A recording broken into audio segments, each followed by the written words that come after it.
OFW from Taiwan for 8 years for good na ngayon because of this business. My name is Melody Kalunod, a former OFW from Taiwan for 8 long years.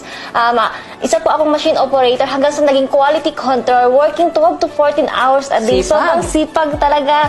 And because of this opportunity talaga, akala ko Taiwan na lamang ako, buong akala ko na hanggang OFW na lamang ako.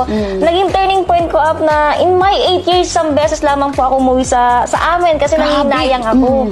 Nangihinayang ako sa pera. And na-realize ko, naging stagnant na yung buhay ko. Umiikot na lang yung, naging daily routine na lang ako sa trabaho, dorm, church. And doon ko na-realize na nag-apply ako sa Canada as international student. Nakala ko, doon ko po makukuha yung time and financial freedom. But because of this opportunity na naghaw lang ako sa online, and dito po nagbago yung perspective ko. And because of this opportunity, kumita ako ng total income na 747,000. Wow, galing. In just a short period of time. Ilang months yun sa pagtatrabaho mo sa Taiwan?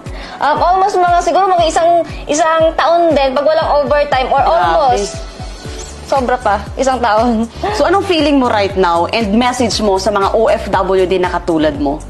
I know sa mga kapwa kong OFW dyan na naghahanap ng opportunity na makapag-for good sa Pilipinas, na makasama din yung mga family.